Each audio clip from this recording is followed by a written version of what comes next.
Est-ce que le gouvernement Carney favorise la francophonie au détriment de l'économie en immigration? Que ce soit ici en comité à Ottawa ou dans les médias anglophones, c'est une critique qui se fait de plus en plus entendre. Des gens, dans le milieu de l'immigration, estiment qu'un trop grand nombre de points sont accordés aux francophones via Entrée Express, le principal programme d'immigration économique au pays. Les candidats se voient décerner des points en fonction de plusieurs critères, comme l'âge, le métier et la compétence linguistique.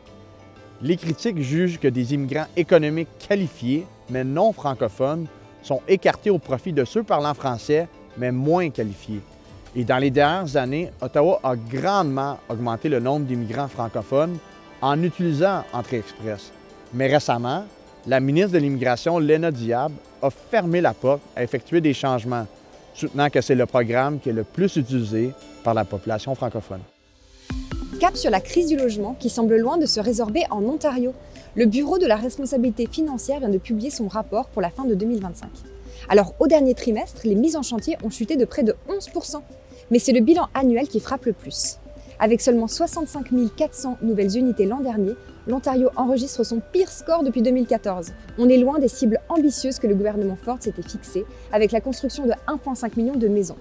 Alors l'opposition s'est emparée du sujet. La porte-parole du NPD en matière des finances, Jessica Bell, souligne le fait que les mises en chantier sont retombées au niveau de l'époque du gouvernement libéral précédent. Prévenant qu'à ce rythme, on ne réglera jamais la crise du logement. Du côté du Parti vert, Mike Schreiner dénonce lui aussi un manque de vision, alors que d'autres provinces voient leurs chiffres augmenter. Son message est clair. Le gouvernement doit arrêter de dire non à la densité urbaine et investir dans les coopératives et le logement social. Bref, avec une année 2025 qui finit dans le rouge, la pression sur Queen's Park ne risque pas de redescendre d'ici le prochain budget au printemps. Comme toujours, vous pouvez suivre toute l'actualité politique sur onfr.org.